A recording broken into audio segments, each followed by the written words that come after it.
So today, Framework held their annual event for launching new hardware, and they even had some pretty cool new products that they announced. But there is a lot of content out there, so I wanted to distill it down into a quick video so you can get a recap of the event. So for a new product, they have the Framework wireless touchpad keyboard. And this is essentially, if you think of those Logitech all-in-one keyboards with a little touchpad on it, it is that on steroids with some repairability in mind as well. Has a Windows Precision trackpad with multi-touch gestures as well. And the chip that's being used, the Nordic Low Power, is a very efficient chip and can connect up to 4 devices via Bluetooth. But there also is a new built-in dongle that can house the USB part. And you can even put other USB dongles in that into the Framework. It also works wired, which is pretty cool. So I think they mentioned it had some Framework 12 components of the keyboard deck, but it is open source, ZMK, so you can control things like macros on there and map things the way you want them on the keyboard. It also has a replaceable battery should you need to replace that or swap it out over time. And the CAD files are out on a GitHub,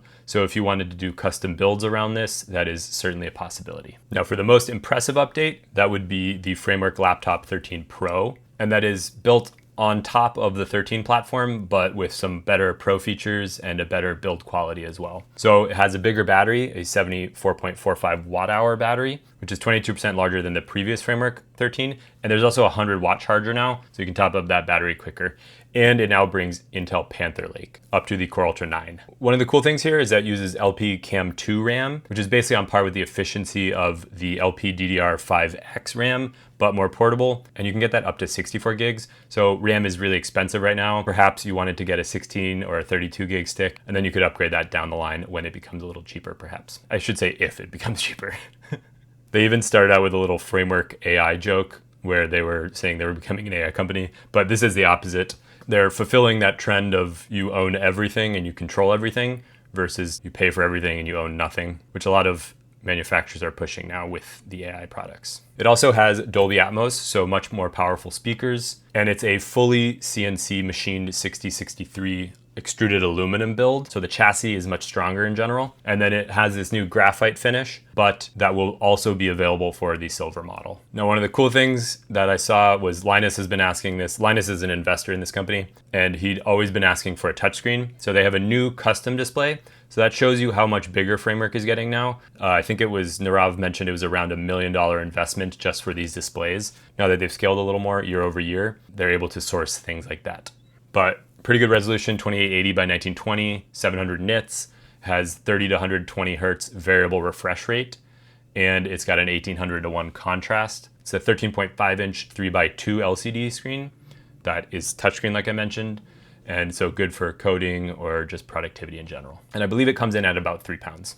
The haptic touchpad is also piezo based, and they have some cool new keyboards in different colorways and whatnot. The main boards are backwards and forwards compatible. So if you have a base 13, you could put this new board in there. And likewise, I don't know why you'd want to, but you could put an old board into the Framework 13 Pro. If you don't know, Linux plays pretty well with frameworks. And so it's cool to see that they're now Ubuntu certified with the Canonical partnership that they mentioned. And you can even get stock configurations from Framework with the Ubuntu OS on it. They also released a partnership for a 10 gig Ethernet card.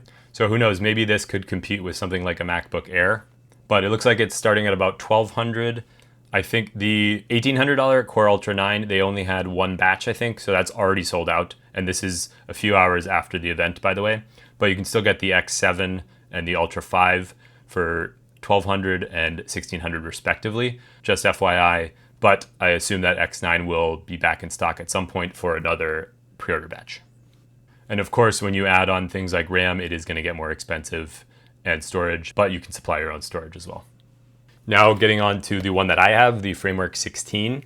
There are some cool little mini updates here, nothing crazy. So I think they were getting some complaints about the trackpad and how people didn't like these little module slots that they have here. I think they had released some plans and specs where people could build their own, but they're now officially launching their own.